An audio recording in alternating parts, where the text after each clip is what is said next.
So what really keeps the passion alive in a long-term relationship? Is it, being comfortable and super similar to your partner, or is the spark something else entirely? Well, in this explainer, we're going to be digging into a really fascinating clinical analysis that looks at two totally different answers to that huge question. And this really is the big paradox for so many of us today, isn't it? On one hand, you want that deep security, right? The feeling of having a best friend who's your anchor. But on the other hand, we all crave that thrill, that desire, the adventure of it all. So the source material we're looking at today asks a simple question. Can you actually have both? And it dives deep into a super popular theory that says, yes, absolutely. And that popular answer?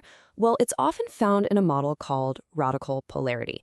Now, this is a framework that's gotten a ton of attention, and it makes a big promise to solve that classic problem of passion just fizzling out over time.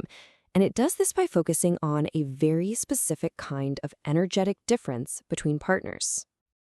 Okay, so the core idea here is actually pretty simple. Think about it like physics, almost like magnets. You know how opposite poles attract? Well, this model argues that for passion to really last, partners have to embody these opposing energies.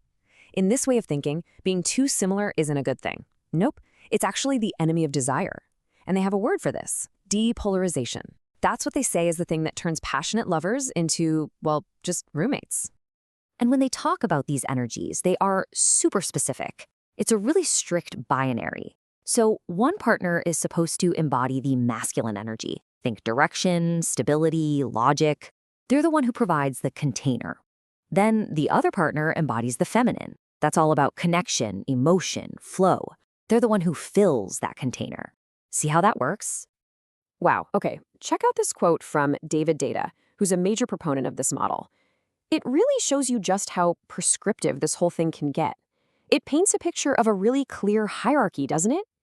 To keep that polarity, the feminine partner is basically told to surrender, to not challenge the masculine partner's direction, and this isn't just a suggestion. It's presented as the fundamental building block of erotic tension. Now look, on the surface, a lot of this can sound pretty compelling, right? But this is where our source material takes a really critical turn. It starts to ask a pretty powerful question. What happens when you strip away all the, mystical language and you actually compare these roles to what we know from clinical psychology? So the analysis starts doing just that. It maps the language of polarity right onto the diagnostic criteria for certain personality and relational disorders. And the overlaps it finds, they are pretty unsettling. It starts to suggest that this ideal relationship might actually look a whole lot like a pretty dysfunctional one. Just look at this. This is a direct comparison. On the left side, you've got the polarity model's advice for the feminine partner. Just surrender, don't disagree because it'll cause depolarization. Okay, now look at the right side. That is a literal diagnostic criterion for dependent personality disorder. I mean, the behavior is identical. The only thing that's changed is the label. One is sold as the secret to passion, and the other is identified as a pathology. And believe me, it doesn't stop there. This table from the analysis points to an even deeper structural problem.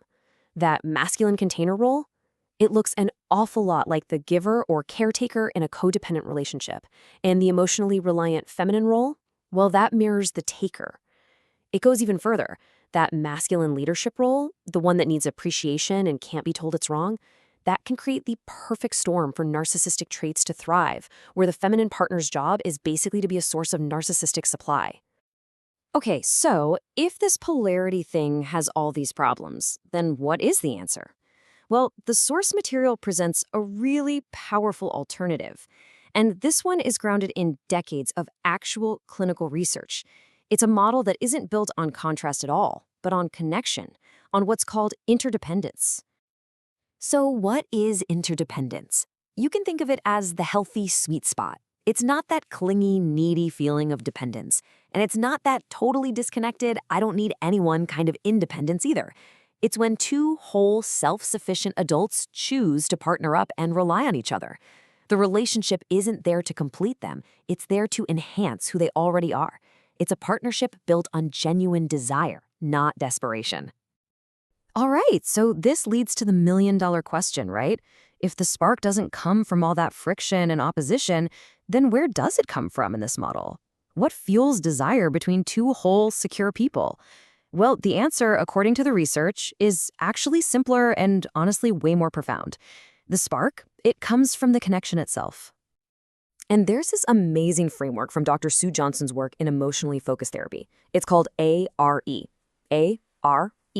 The idea is that the spark comes from a really secure attachment bond. And that bond is built on the answers to three fundamental questions we're all asking in our relationships.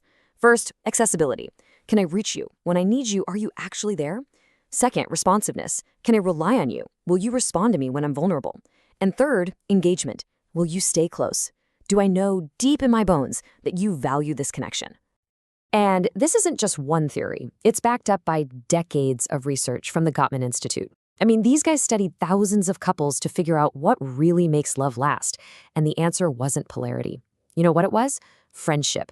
A deep, intimate friendship. It was about creating these detailed love maps of each other's worlds, fostering a real culture of fondness and admiration, and consistently turning towards your partner's bids for connection, not away. Passion, it turns out, is what grows out of that deep, secure intimacy. Okay, so let's put this all together and really break it down. We've basically looked at two completely different ideas about where attraction comes from. On one side, you've got this idea that it's all about difference, about contrast, even a kind of structured distance. And on the other, it's about the safety and security of a deep, reliable connection. And right here, you can see that core conflict laid out crystal clear. The polarity model says attraction is a function of opposition and contrast. But the interdependence model, the one backed by all that clinical research, says no, true, lasting attraction is a function of attunement and connection. It's that feeling of being seen, of being understood, of being secure. That's what really keeps the spark alive for the long haul. So, what's the big takeaway from the source material? It concludes that the solution isn't about trying to perform these fixed, rigid roles. It's not about being the masculine one or the feminine one. Instead, it's about each person working on their own internal wholeness, developing the emotional intelligence to be both logical and emotional, both strong and vulnerable. It's about showing up to the relationship as two complete individuals. And this leaves us with a really powerful question to think about in our own lives. The passion you're looking for, is it built on a kind of precarious balance, on performing opposite roles, a dynamic that, as we've seen, could risk looking like some pretty unhealthy patterns? Or is it built on that deep, profound security that can only come from a truly authentic and trusting connection between two whole people?